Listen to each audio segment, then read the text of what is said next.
വാസ്തവത്തിൽ ഇതുൾപ്പെടെയുള്ള അദ്ദേഹത്തിന്റെ നിലപാടുകൾ നമ്മൾ കാണേണ്ടത് അദ്ദേഹം കേരളത്തിന്റെ പ്രതിപക്ഷ നേതാവാണോ കേരള വിരുദ്ധ നേതാവാണോ എന്നുള്ളതാണ്.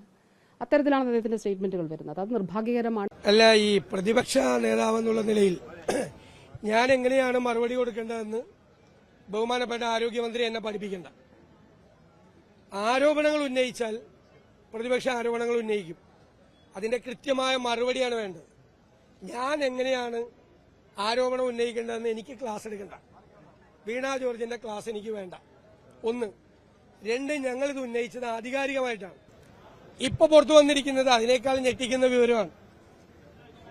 CNDG-യുടെ പ്രിലിമിനറി ഫൈൻഡിംഗിൽ തന്നെ എത്ര ആശുപത്രികളിലേക്ക് എക്സ്പയറി ഡേറ്റ് കഴിഞ്ഞ മരുന്ന് കൊടുത്തു എന്ന് പറഞ്ഞു. അതായത് 26 ആശുപത്രികളിലേക്ക് ഈ കാലാവധി കഴിഞ്ഞ മരുന്ന് കൊടുത്തു.